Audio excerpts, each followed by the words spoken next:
over the next hour. I will try over the next hours to give you an overview of RAG and RAG with LlamaIndex. So maybe to start, who here has already used LlamaIndex? Okay, so I will try to start from the start, not a lot of show of hands. So LlamaIndex, basically, we are a company, a US-based company, and we are trying to work on context augmentation for LLM applications. And we do a couple of things. First of all, we do Python frameworks, LlamaIndex, that is quite popular, that allow you to easily bring data to the LLM, doing agent and other stuff. We do a TypeScript framework that is also quite popular, that is the mirror of the Python framework.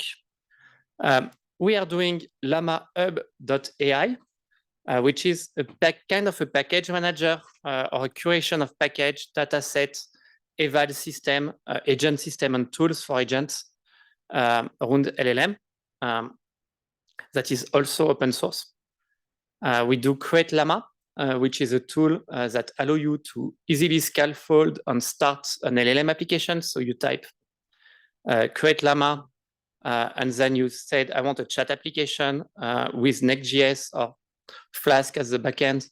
You choose your front end, you answer a couple of questions, and then we have a lot of recipe, and we generate the app that you can edit to build your things and move faster. It's a very great tool for hackathons.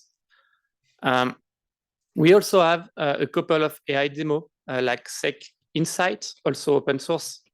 If you want to do something where you show kind of a chatbot to a document, but you show the source of the document, it's a nice demo. And you can also clone it on GitHub. And finally, we have two things in our enterprise offering that are not that much open source.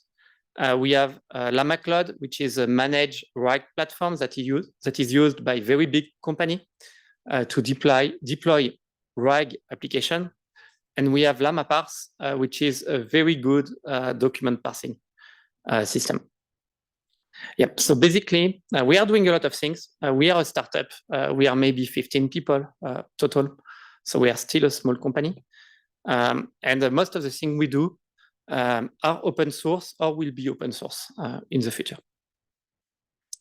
Yes. So RAG. Yes. How do you make money? So we are pretty lean, basically. So the question is, how do we make money? Because we do everything on open source, and most of the things, all the things I think under MIT license. Maybe there is some Apache somewhere. Yeah. So basically, it's really managed RAG for big company, where we help them to deploy RAG into their environment. And we are very lean, like we are 15 people maybe, and we raise money, so we are spending VC money. This is the So I will give you today a short introduction to RAG, so Retrieval-augmented generation. So what is RAG? RAG basically is a paradigm to ingest knowledge into the LLM. An issue you have with large language model, there may be fine-tuned on a data set, there may be trained on all the data in the world, but if you want to ask a question specific to you or your company or some document or some data you may have, most likely it will be, if you ask zero shot to the LLM, most of the time it will get it wrong. If you ask ChatGPT, what did I spend at Migros last week? It will not know. So RAG is all the set of techniques that you use to bring information in front of the large language model or generative model before it take a decision or do an action. So basically, today you have two ways to customize a large language model. You can use RAG where you put some information in the prompt that is information you think is necessary to answer the query, or you can do fine-tuning. where you have less control on the information the model know, but it's another paradigm. And it allows you also to better control the voice of the model or the way the model answer your query. So, I was wondering, because I had this use case, and I was wondering, I never tested it, but did you test to like you fine-tune the model and then use a RAG? Yes. So does this increase the accuracy in a better way, or just? So I have a slide later on Raft that is exactly that. So it's fine-tuning and then. Yeah. Is it possible to fine-tune plus RAG plus refine-tuning the middle? Yes. So the RAG stack. So the very, very naive and basic RAG stack is you take your document, either it's text document, website, whatever.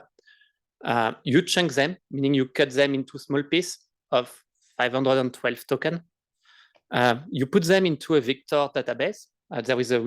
This is the reason why all vector databases are popular these days.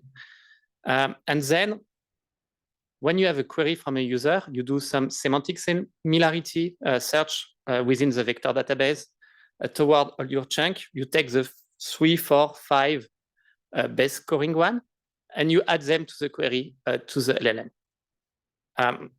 This is like super basic RAG. Every time I put a QR code, generally it's a link to a notebook or to the doc toward the presentation. So super basic RAG, you can do it very easily in LlamaIndex. Basically, you import LlamaIndex.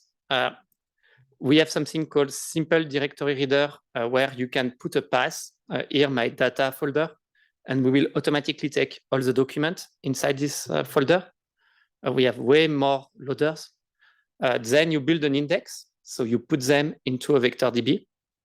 You build a query engine on top of this index. And then you can just do a query to the large language model. And automatically the relevant context for the question will be ingested into the query. So it's basically doing naive RAG today. It was very difficult a year ago. Today is very easy. You can do it in 4 or 5 lines of code. Yes. So question about the format of the data. Is it important to which kind of format does it accept? Should it be CSV, PDF? So in the case of simple directory reader is files. And yes, the question is on the format of the data. If you look at LlamaIndex, simple directory reader, it will read file in a directory. So it can be PDF, Word, whatever, like we support a lot of things. We have a lot of loaders on LlamaHub, maybe a few hundred of them, from things like caption on YouTube video to EMDB to whatever, like go on LlamaHub, we have like hundreds of data loaders. And there is many other support by the community that are not officially support that you can use also. Yes. You mentioned that when chunking the documents, you chunk them into 512 tokens. Is there a reason why it's 512? This is okay. It's a very naive approach. It's not what we are doing today anymore. Historically, vector database, basically they could support like Pinecone or Vectara. They were supporting like 512 token embedding. This was the common embedding size. So, but yeah, you can do way better chunking strategy. Is there like a link with the kind of model that you use? Because there are some models that don't have the same amount of token context. So is that like relevant in this? Yes. And I should have said like that before. Yeah, LlamaIndex. We are a mega framework with hundreds, 500, 700 modules. We support 50 or 60 LLM vendors. We support, including a Hugging Face or things like that allow you to load even more LLM. We support a lot of re-ranking modules, a lot of vector store, maybe 50. Like basically, we are a super glue that allow you to assemble your LLM apps. So yeah, to come back to the process, so you take your data, you chunk them, you generate an embedding. So basically, you translate every chunk into a vector. You put them into a vector store. This is your index. And then when you have a query, you put the query of the user into an embeddings. You find the most similar chunk with Gaussian similarity or whatever in your vector store with the semantic query. You get your chunk back, and then you present them to the LLM with the query. And you get the top K, generally 5 for naive approach, but depending on your use case, it will be more or less. And depending on the memory of your, or the available token window of your model, it will be more or less. One tiny question on unrelated on Slido. Where are your offices? Is it only San Francisco or anywhere in Switzerland? So we are really remote. We have one office in San Francisco today.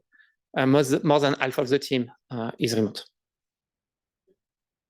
Did I say correctly that these chunks are used like few-shot learning for the RAG is a kind of few-shot? Yeah, basically you bring the information. So imagine you want to do a system, an AI, an assistant on top of your email, and you want to ask it, what was my hotel last time I went to San Francisco? Then it gets access to all your email and see RAG or vector search, more as a search engine that will find the relevant data in this gigabyte of email you have, so that the LLM can generate the right answer with the right information. You are not trying to show it how to answer. Maybe you are sometimes. You are more trying to fetch the good data that will allow the LLM to not hallucinate. So on querying, basically, there is two things and two words I will use towards the presentation. We speak about retrieval when we speak about the fact of finding the relevant data. And we speak about synthesis when we speak about all the technique we use to put the chunk together to present them to the LLM. Yeah, so naive RAG is nice. It's super easy. It works most of the time on simple question, but there is challenge. So if you look at the pipeline, so from data, you need to ingest your data into your index, your vector store. You need to do your retrieval, and then your synthesis, and then your response. A very naive RAG will be you use PyPDF because everybody uses PyPDF. You do sentence splitting with maybe chunk size of 256 or 512. You do a top K to 5, and you do a simple Q&A prompt. So maybe you do a prompt where you say, answer this user question, based on this document, and then you put your chunk, or you do like something simple. And it will work very well for if you have only one document or a small set of documents. If, for example, you load all the Paul Graham essay and you ask, what did the author do during his time at YC? You will have a very good answer. If you have a simple question on a 10K document, like what are the main risk factors for Tesla, you will have an okay answer. But as your data set gets larger and as you begin to have questions that require information that are in different parts of your document to be answered, the naive RAG will start to fail. So your response quality, you will have bad retrieval, bad response generation, and it's actually very hard to get it right. For response quality, you will have low precision, low recall, outdated information, hallucination, like all the common problem. Like basically, as your query gets more complex and your data set gets millions, hundreds of millions, billions of chunks, you start to have a lot of issue with RAG. And there is an issue with RAG or any kind of AI application, is that it's quite a black box. Basically, if I am developing an insurance software to manage claim, and I know when the user click a button, a pop-up needs to appear, it's very easy to test. And if it worked today, it would still work most likely in 10, 40 years. With RAG and all this AI, Gen AI system, it's a black box, and it's actually a lot of black box put together. So it's very difficult to evaluate the system. You have hundreds of parameters that you can tweak to increase the accuracy. And it's actually a real work to make a good retrieval-augmented generation system work. Yeah, because basically here I'm going through my slide, but yeah, you have a black box. Indexing can be bad. You don't control what OpenAI is doing with their model. And in the end, something that worked today will maybe crash tomorrow. And one of the key issues is that you really have too many parameters. And for the rest of this presentation, I will show you some advanced RAG technique and some pain point on how we can solve them. And then at the end, if I still have time, I will discuss also the future of RAG, especially what does it mean to do RAG when we have very large context window, and is it still relevant today? So to do that, some people, it is a very good archive paper. Here is the link. Try to map basically on a typical RAG pipeline all the pain points you can have at different stages. And I will use that as a framework to outline some solution and technique. I also take some content from this blog post from Wenqi Glens that build open the papers, extend it to a few more pain points on where things can fail into a RAG pipeline.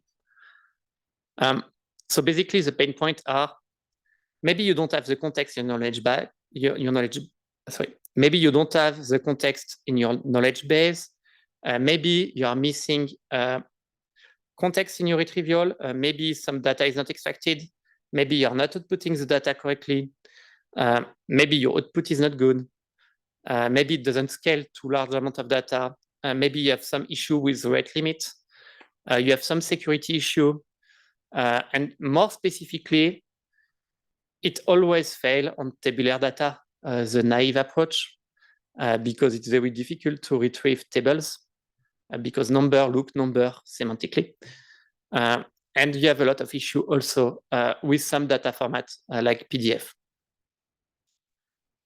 Yeah, so solutions.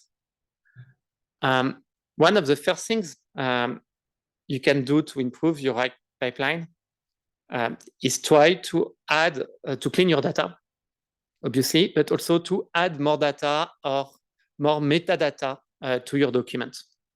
For that, we have something called metadata extraction. There is a full set of class here, where if you use it, you can out of the box automatically generate summary of documents, trying to guess which question could be answered by this set of text, so that automatically you index it into your chunk, so you have a better retrieval rate. You can extract keyword, extract entity, put a knowledge graph in the middle. The second issue with being able to be sure that you retrieve the good things beyond adding more metadata to your chunk or indexing more content that you generate is you need to make sure that your data are up to date. If you are doing some RAG on top of some scientific papers that have been published already, it doesn't matter. But if you are doing RAG on top of my email or on top of my Word document or a Google document, the document change over time. So you need to make sure that when the document is changed, you update your index, you rechunk it, and you reindex it correctly, and you invalidate the previous version. For that, we have an abstraction named ingestion pipeline that are easy to set up and that automatically observe state of things and update your index. So the summaries, how do you get those summaries in keyword? Use the LLMs? So yeah, we have for extractors, we have a few hundred of them again. For summaries, generally you will use an LLM to generate a summary of the document or to generate a set of questions based of the document. For entity extraction or keyword extraction, you can use other techniques sometime or an LLM, depending on your use case. Yes? That it doesn't make sense to use RAG for data that be trained with your model? This is so if you fine tune your model on all the archive papers, like let's take all the AI research paper published last year, and you fine tune a model based on that. And then if you ask a specific question like who was the co-author of this paper, you are not sure, the model will not hallucinate. Your actual recall will be quite low. If you ask a question like generate a template for a research paper following ACM template, then your LLM that is fine-tuned on the research paper will be quite good at following the template or the style of the writing. Fine-tuning is very good to give some knowledge or to give some methodology to the model. When you do retrieval or recall, actually the results are quite low. Because if the fact is not repeat a lot of time, you have no, you are not sure the model have learned the fact or not, basically. So then you use RAG to find the relevant information and bring it to the model. So it's a different use. Okay. Yeah, so yeah, a lot of time, you cannot do the retrieval, or when you do your vector search, you are not getting the good chunk back. And to do that, yeah, you have no choice. You need to add metadata to your chunk. And you need also to make sure you keep your chunk up to date. Then another thing you can do is to retrieve actually more chunk, because maybe the content is here, but it was not on the top 5 or top 10, and to use a re-ranker. So Colbert was the first re-ranker, or the first popular one a few years ago. Today, a lot of people use BG re-ranker or other re-ranker. You have a lot of them around. And basically what a re-ranker will do, and we support a lot of them, you will query maybe not only 5, but maybe 20, 50, 60 chunk, and then the re-ranker will re-rank them according to some order of priority. And then you will just take the top K 5 or 10 to show them to the LLM. This works especially well, some re-ranker, when you have a lot of similar content. If you are trying to retrieve on your train ticket between Lausanne and Geneva, and you go every weekend in Geneva, you will have hundreds of emails with very semantically similar information. So re-ranker will maybe allow you to better extract the ones that are the train ticket you are actually asking for, versus a simple semantic search on top of a vector search. Sometime,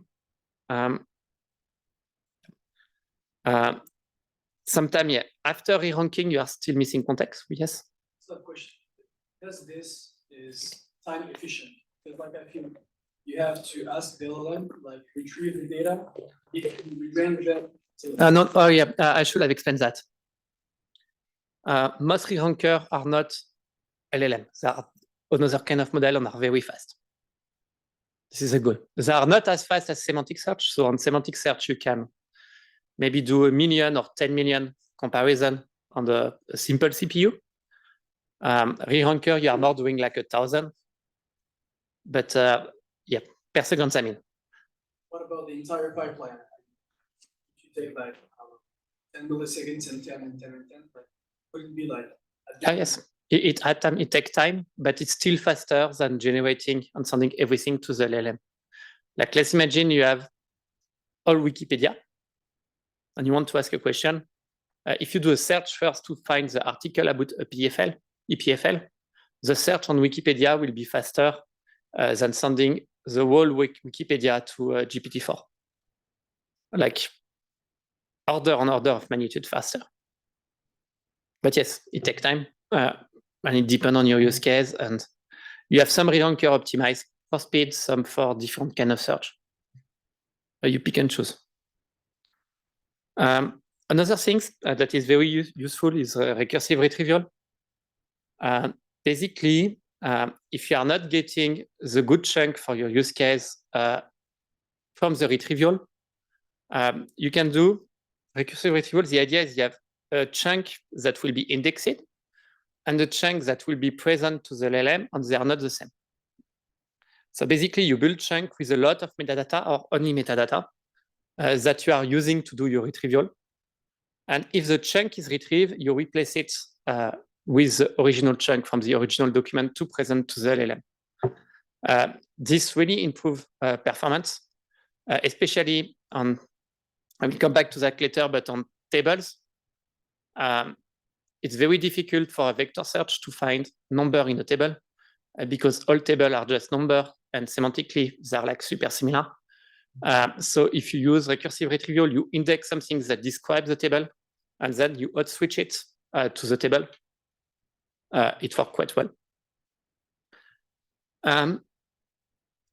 Yeah, another issue, I think you're already familiar with that. With the query you send to the LLM, maybe you retrieve the good chunk, but it's not used by the LLM. One of the issues could be the fact that the LLM attention is not linear, meaning the LLM don't put the same attention to everything in your prompt, and something are sometimes just ignored. You can map it using a stack map. Here is a link to the original tweet.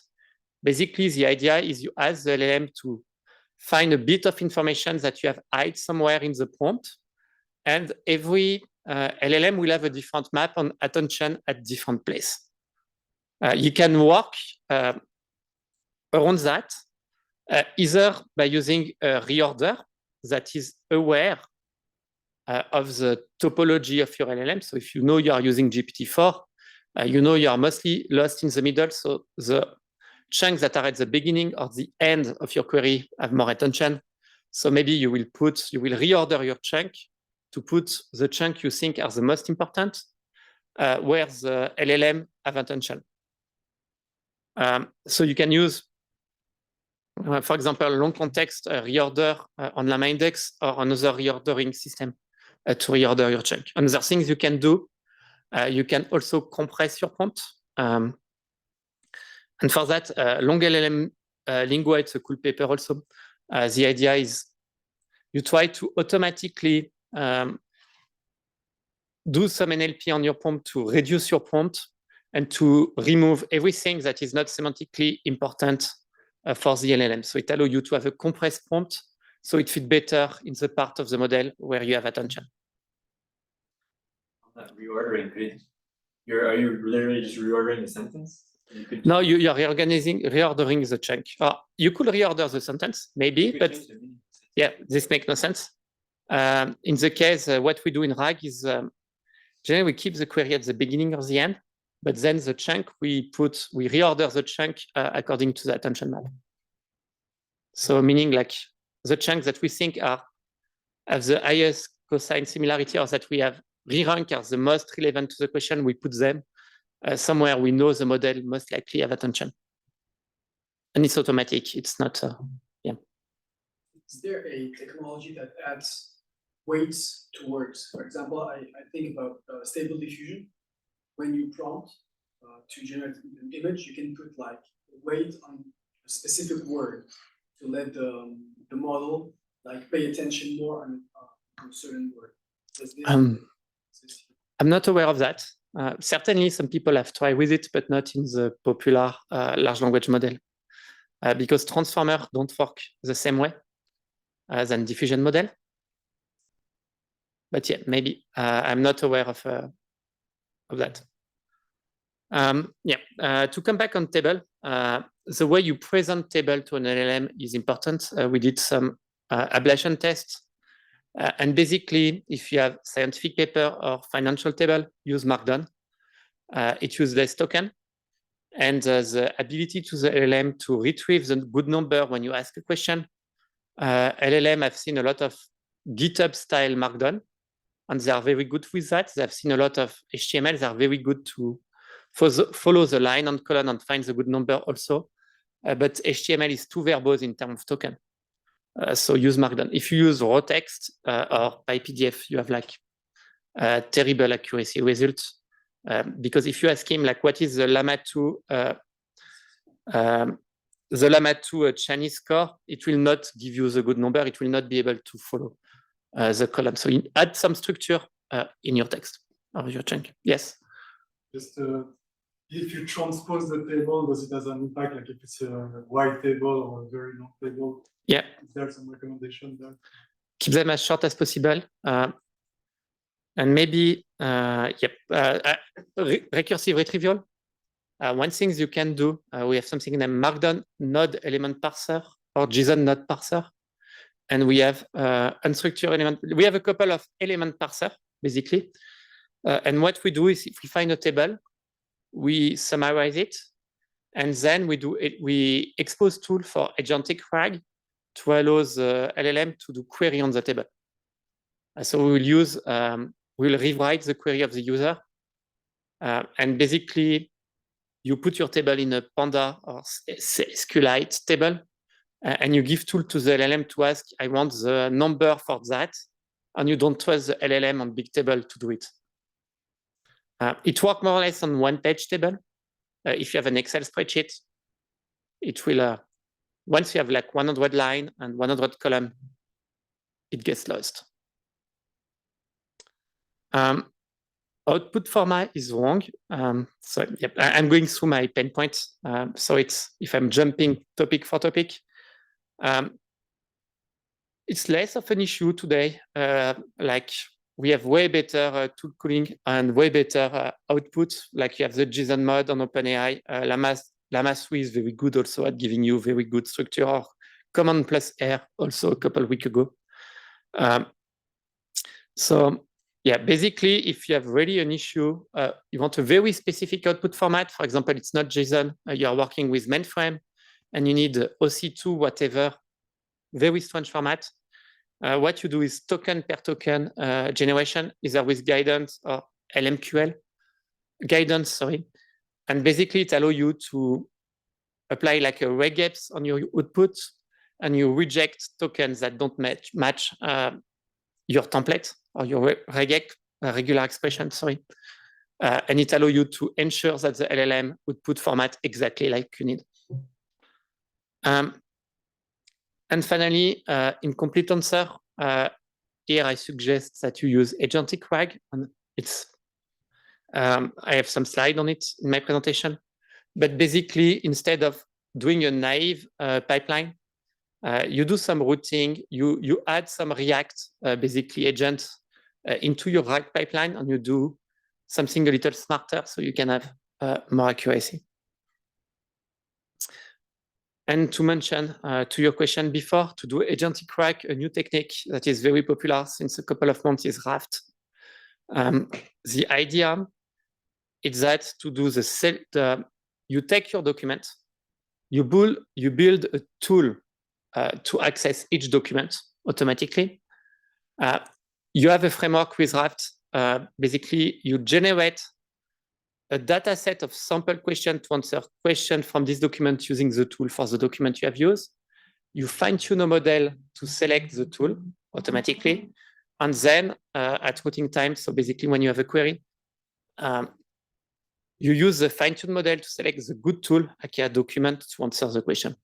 And this gives you like extraordinary results on very large corpus. And the nice things with Raft, so we have an implementation also, is that you automatically generate the training data set for the fine-tuning of the model that will select the tool to do the job. Very cool paper. Yeah, you need to scale your data pipeline. RAG on one PDF is easy.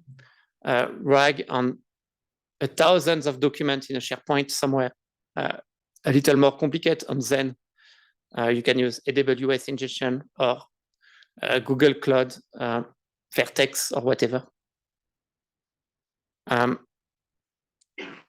Proper RAG over complex documents. So when you only have text, it's easy. When you have documents where you have different class of objects put together, you can use recursive retrieval or other technique. So back to recursive retrieval. And one implementation we have of that out of the box in LlamaIndex, we have the Markdown element parser. So if you have a Wikipedia page that is Markdown or a GitHub Markdown document, we have the Markdown element not parser. Else, if you can parse your document into a JSON, where you type each element, this is a title, this is a paragraph, this is a table. Then we have the JSON not parser and the unstructured element not parser. And basically what we do for you for free, we do all the recursive retrieval, but also all the indexing. So we will put your table into a SQL or Panda frame. We will build the tool for it. And we will do all the chunking. And we will build a state-of-the-art index for you.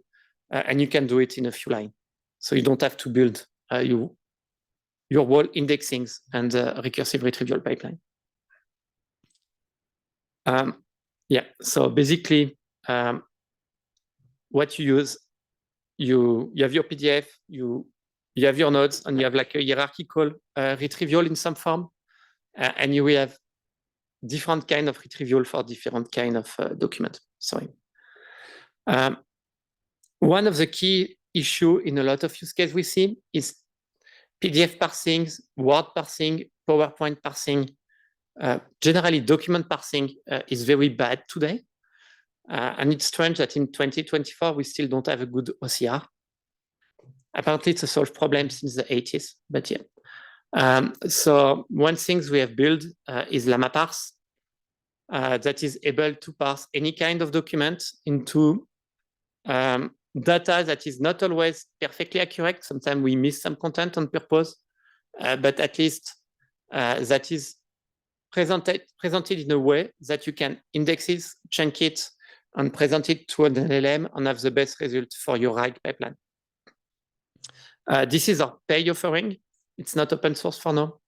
It's free for 1,000 pages a day, and it's $3 for 1,000 pages afterward. Yeah, and it works very well. Yeah, what's next? So, what's next for RAGs? I speak a little about agentic RAGs. Sorry. Before, but basically, agentic RAG is the big things coming up this year, or at least this month. So basically, you have a query, you do your RAG, you have an answer, and we think, at least at LlamaIndex, that you can use an agent before your RAG. To prepare the query to the RAG, you can use an agent when you do your RAG to do the retrieval, and you can use an agent to rewrite the answer of the RAG before presenting it to an LLM. Maybe a definition of agent. Yeah, I should have passed my slide faster. An agent is an LLM that can. It's a system where you let a large language model use tool to take decision on the next step that you should do. And basically, RAG is maybe just one tool to answer the question that the agent can use, but you could also use agent technique to improve your RAG pipeline at many steps. So, yeah, I will, basically you can do the routing of your query. Yeah, I have it in the next slide. So the first thing is routing. So when you have a query and many documents, maybe you don't want to answer every query using the same RAG pipeline or the same set of index. If you have a simple query, what is the age of Eric? It's a single point question. So certainly this document is somewhere in the document. So a naive RAG pipeline that is cheap will work. If you have a more complex query like what is the average age of all participants here today? Or what is the average GPA of every participant here today, where for you need multiple data points, and maybe you need reasoning for multiple data points. Then maybe you want to route this query to a more complex RAG pipeline. So basically, what you do is basically what you do with the router, you are trying to route the query to the good process to answer your RAG. And you can do it with an agent, we think. The planning of your query is sometimes a question. So my question, like, what is the average GPA of all students here present today? It's actually multiple questions. So you need to decompose it into first, who is here today, who is a student, and what is the GPA of student A, what is the GPA of student B, and then maybe the last query will be make an average of it. And this is actually a kind of a very agentic behavior also. And to do query and query planning, here is a link to the doc, but basically we have a set of tools that allow you to do that in an agentic way. Another issue, in normal RAG, you just pass a query, like what is the edge, and you try to find the answer in document. More and more in the type of query, people are trying to answer on top of document. At some point, you need to use a tool. For example, maybe here's the example: access to the calendar of the user or something like that. So you have more and more agentic RAGs where you are using agent-like behaviors inside your RAG pipeline to try to extract information.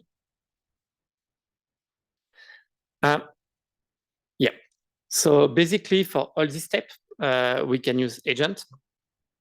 So to make it agent, what it means, you need to have a way to add kind of a loop where you have an LLM able to decide on planning on the next step.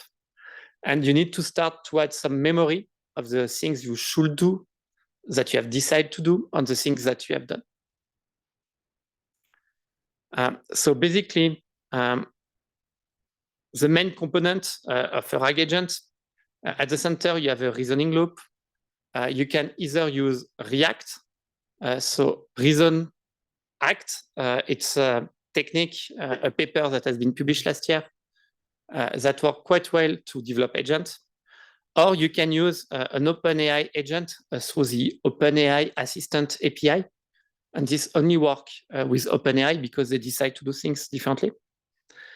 And then you have different tools that you will give to your RAG agent to try to solve your RAG query. On LlamaHub, we have 300 plus tools available. I'm missing a 0 here, I think. And we have a query engine tool that allow you to easily describe new tool to access new kind of documents. And basically, I think I'm missing some slide here, but it's okay. What you are doing, you create an agent, and after you do, you pipe your agent to your tool, to your query pipeline in LlamaIndex, and then you're able to ask a question, and the agent will automatically plan what are the queries it needs to answer. It will automatically retrieve the good information, and it will synthesize the good answer to the user. And this will really allow you to have very high accuracy when you answer a question.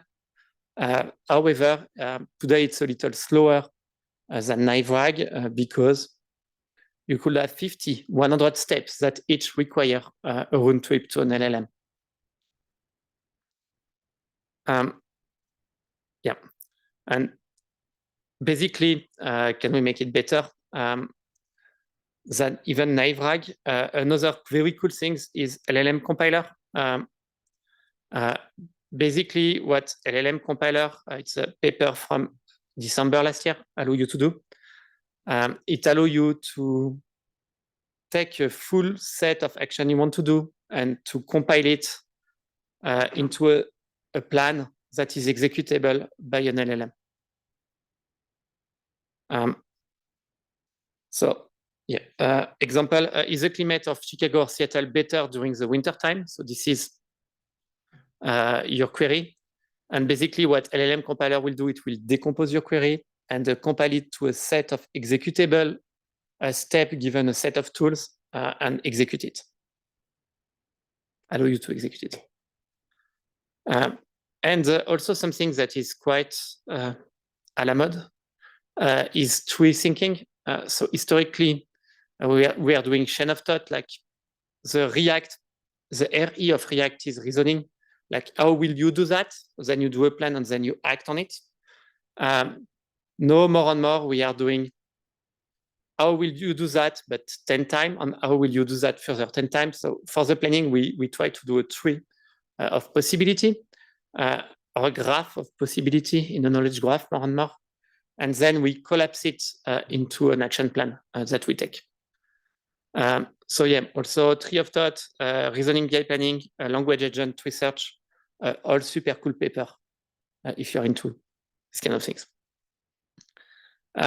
And then once you have agents, you have things that are very autonomous. You don't know what they do. So you need to have some observability to know what are your agents doing.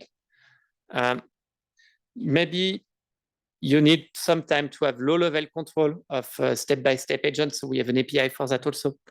And you need to be able to customize them. And yeah, I will share the slide, but here you have the link to all the docs.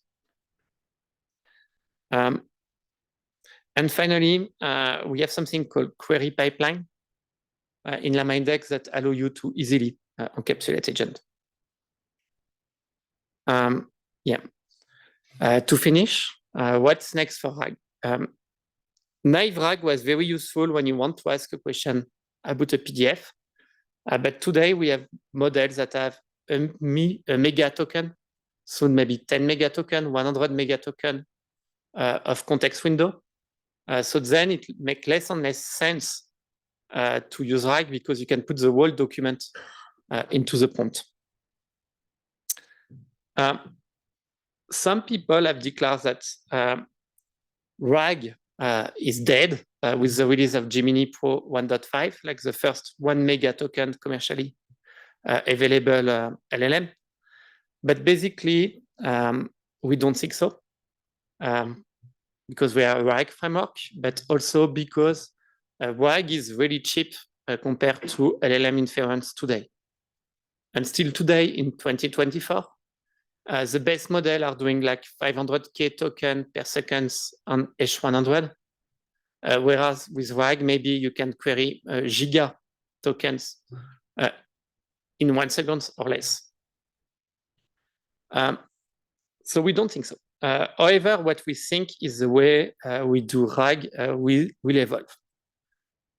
Something new in terms of long context LLM, the new architecture that enable Gemini, maybe the next GPT, I don't know, on this model that have a very big context window, is they use KV modules and a KV cache that where you can update data.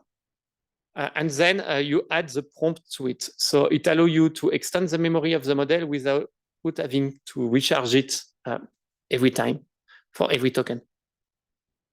And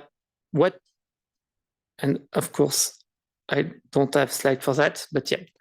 What we think will happen is the RAG will be injected directly into the KV cache. And basically, your RAG will not be for every prompt. It will be more about loading inside the LLM before the prompt, the good document. So we think it will move a little, the techniques will move a little before in the pipeline. We think like long context will allow you to care less about chunking. You will spend less time doing some chain of thought kind of retrieval things because you can put more content. Summarization of large documents will be easy, so you will have better metadata for your retrieval. And it will be easier to have way more information on a personalized memory for a developer. We think that 10 mega token is not enough. we have seen users with collection of billions of documents doing RAG. So for most use case, 10 mega token is enough, but then we'll need a giga token, a tera token, an exa, a beta token. In terms of context length, we have an issue with embedding models. Like we were speaking about 512. Today you have good embedding models, maybe with 2048, 8,000 token, but you don't have good embedding models with embedding of 1 megabyte. No vector database, major vector database supports very, very large embedding token. You have an issue on cost and latency. I don't know if you have tried Grok, but you can get access to Llama 3 at maybe 800 tokens per second. This morning there was a model. If you have a cluster of H100, you can go to 500K token per second. But basically, it's still not enough in terms of throughput. And KV module take a lot of memory. And we have also an issue that GPU don't have a lot of memory, and GPU memory is very expensive.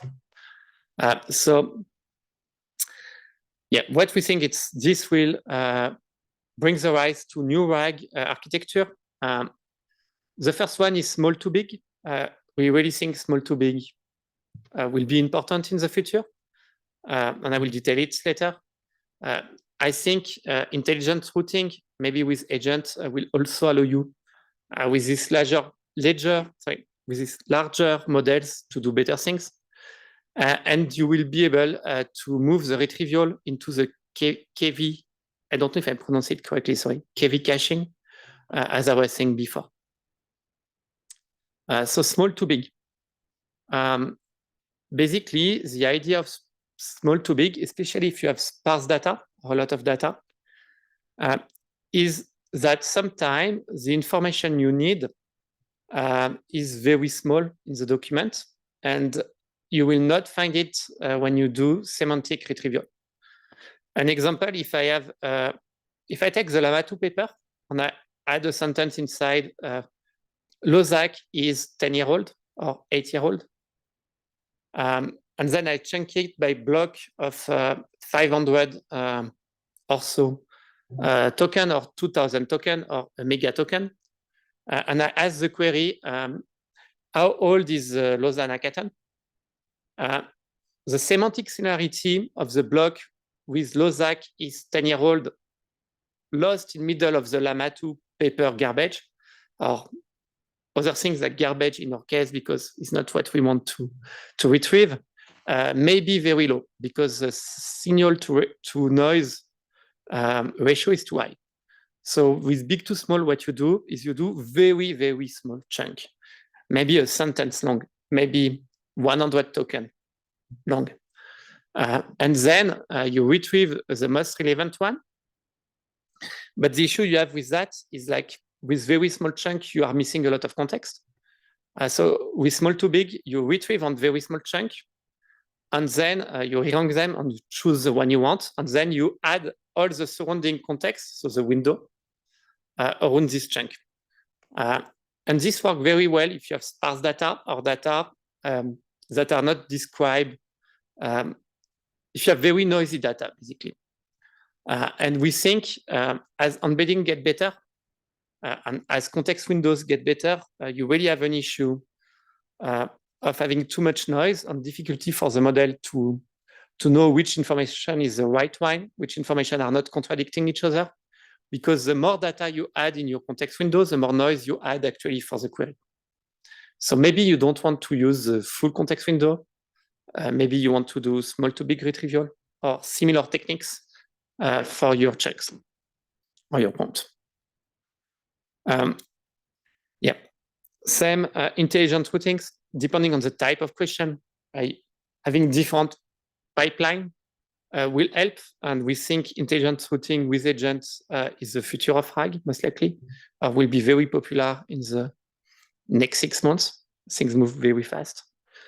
And basically, yeah, if you have depending on the topology of your document and depending on the query, sometimes you want to do small to big, sometimes you want to use very large chunk because you want summarization, for example.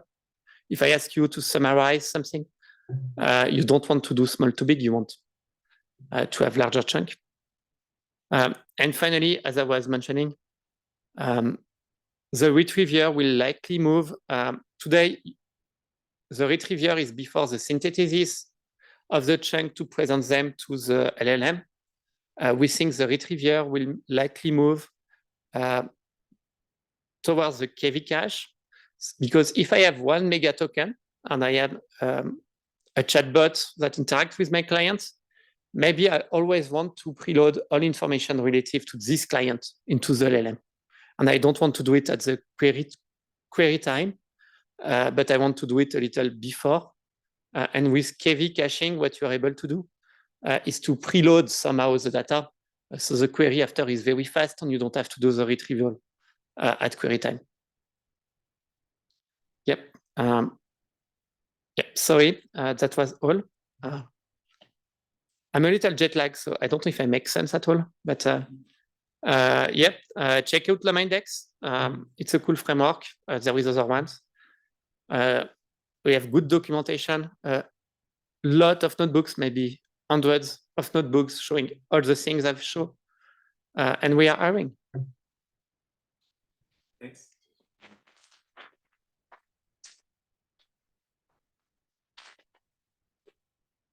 I have a couple questions. Are there any questions from the audience? Yeah, one question I would ask, what is the advantage of using LlamaIndex over ransom?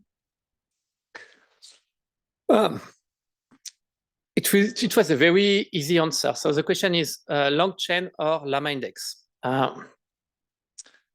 6 months ago, the answer was easy. If you want to do RAG, do LlamaIndex. If you want to do agents, do LangChain. LangChain has been developing a lot of things around RAG. They are not honestly at the same stage as us, but they will be at some point. In the next few months, they will be good because they have been like publishing on putting a lot of effort on RAG. LlamaIndex, we have been putting a lot of effort on agent and prompt chaining and things like that. So the two framework is a matter of taste. Like the architecture are a little different. LangChain, look at the doc, look at the beginner tutorial and see which one you prefer. It's really a matter of taste today. In terms of functionality, the two frameworks are more and more similar, I feel. And then, also depending on your use case, if you want to do something very exotic, and LangChain have a module for it, use LangChain. If LlamaIndex have a module for it, but not LangChain, use LlamaIndex. But in terms of basic agent, retrieval, query prompting, and observability capability, LangChain, Stack, and LlamaIndex are quite similar. And related to that question, listening to the thing you were saying that there's maybe hundreds, thousands of parameters you can tweak. Let's say before you're ready to put something in production, how do you actually benchmark and evaluate? Okay, now I have a good pipeline without putting it out there to get customer feedback, which would be. So the question: how do you eval your pipeline and what you tweak to know if it's good? You use evals, and we have also an evals frameworks, and LangChain have one also. And basically, it used to be you put some sample by hand and you correct it and you do evals by hands. Today, basically, you use an LLM to evaluate the quality of your query. So you have a judge LLM and you run your pipelines through, I don't know, Llama 7B, like a very bad model, to do something. And then you use GPT-4 or a better model to evaluate the quality, accuracy, consistency of your query. And basically, we have pre-built eval systems, and you have many different eval strategies you can use. But you use an LLM today to evaluate your pipeline. It's the most effective way to do it. And it's included in your suite. You get, and you get an accuracy, consistency. I forget, like you get 4 or 5 metrics, like the usual one. So in this example, you're saying you need to have a smaller model that you're evaluating with the bigger, or can GPT-4 evaluate it for? No, it's generally you use a better model, GPT-4 or Llama 3 70B to evolve. Because if you do the evolve with GPT 3.5, the results are not so good.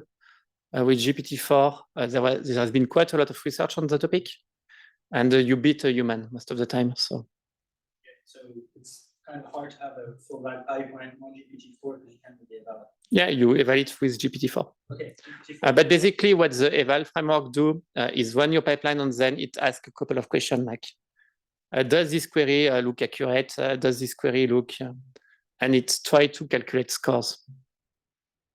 And yeah, you. How can it test the actual retrieval aspect of it, though? That you got the right information you can. It can, because basically you also get what you get in the eval. You send the answer of the LLM, the query, but also the retrieve chunk.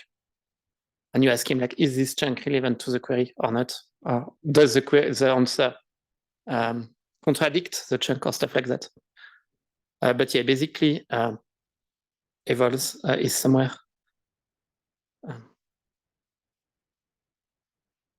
We have a full list of eval things somewhere.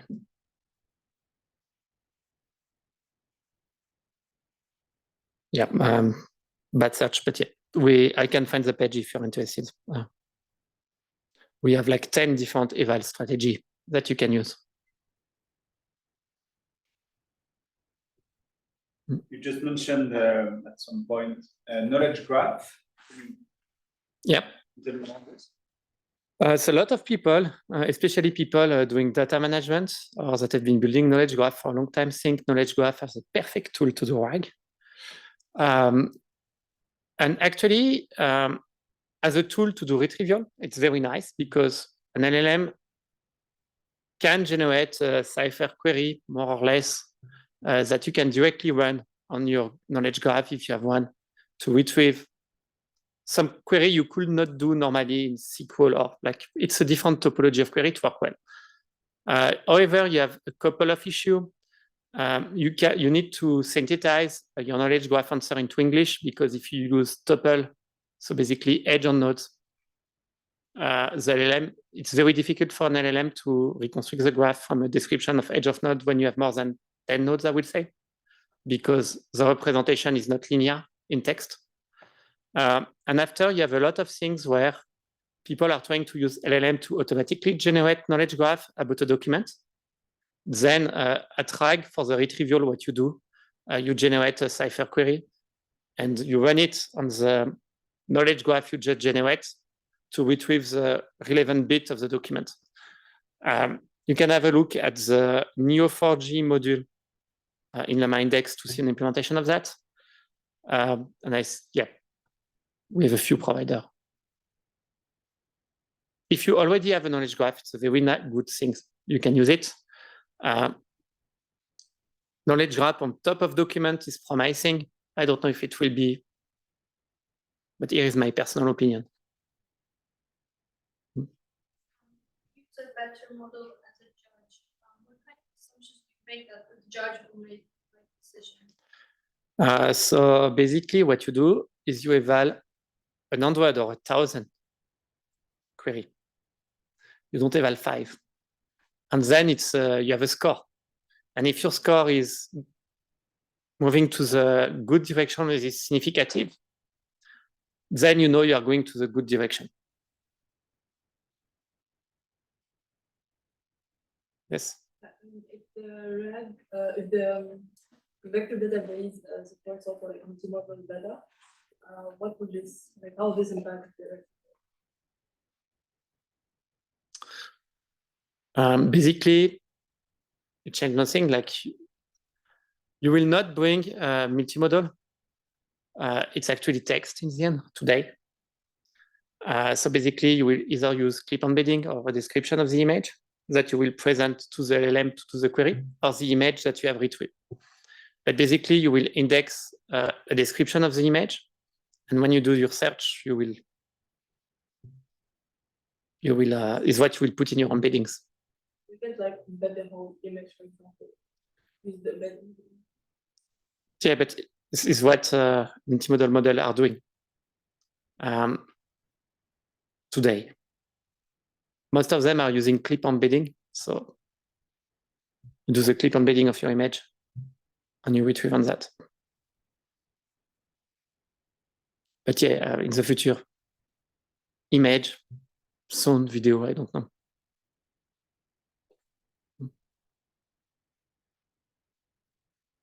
So what are the next steps for LlamaIndex? Build a better Python and the TypeScript framework. So basically what we do, follow us on LinkedIn if you're interested in AI in general. We are publishing a lot of things, way too much. Basically, every time we see an interesting paper around RAG or any techniques, we try to have the modules day 1, day 2, or week 1. So we publish a lot of new version or extension to the framework almost every week, or every day, I would say, but on a weekly basis, we add a lot of modules on a lot of new techniques. So if tomorrow there is a new thing like Raptors that arrive, or a new way to do something, or a new way to do evals that is really interesting, most likely in the next week or in the next 2 weeks, we will have a modules that implement these evals techniques so people can use it. So yes, the framework is moving very fast because nothing is fresh. Everything is too fresh. I mean, like nothing is stable. Like the techniques are evolving very fast. Basically, the big change will be bigger context window, heavy cache, and way more agentic RAG at the end of the year. Just wondering for the TypeScript stuff, is that like for just a Node.js server? It's like for a web browser AI using? Because I know that there is a PyTorch or. No, so basically we maintain 2 frameworks today only, for now. We maintain a Python framework, a TypeScript framework. So. What is that usage of the TypeScript? Because like, is for using it on the web browser? Because I know that it's a TypeScript library, so it's a framework. You can run it on your browser, on a Node server or whatever, transpile from TypeScript. And basically is the same than the Python framework. So you can describe your vector score, your query engine. So it's using TensorFlow JS under the hood, or? No, you can connect it to OpenAI or to, I don't know. We support a little less vendor on the TypeScript because it's a little younger, but yeah, most of the major LLM, VectorDB, whatever things. There one question from the slide that was similar to what you mentioned before. Like what if you can elaborate more on the business model for LlamaIndex? Yeah, so we are an open source library, and it's quite hard to do money with open source, to be honest. So today our business model is we want to make the most, or one of the most popular framework, TypeScript and Python framework to do LLM. And we want to make, by the way, the TypeScript and Python framework as compatible with each other as possible. So you can start developing in a notebook, and then you can just export what you have done into TypeScript because you have the same framework on both sides. And in terms of business model, is really big enterprise. So manage RAG for the big bank and insurance of this world. Like Red Hat, maybe, or yeah. First of all, thank you for the presentation. So there was a QR code on your last slide, and when you scan it, basically one of the first things you can read is that there is a job for an opening for foundation model development. So are you working on I'm assuming that you're working on a foundation model. Do you have a timeline on this? Would it be closed source, profitability? I don't know. We are doing a lot of things. Basically, everything is moving very fast. Yeah. So Llama parse right now is your secret source, right? You said it would be open source? Maybe. Maybe. Yes, so Llama parse is our generative AI model trying to parse documents.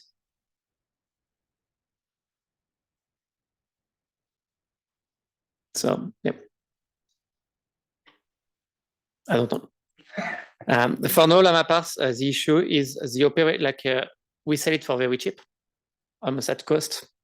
It's very hard to operate to open source. We need to tidy. It's like, yeah.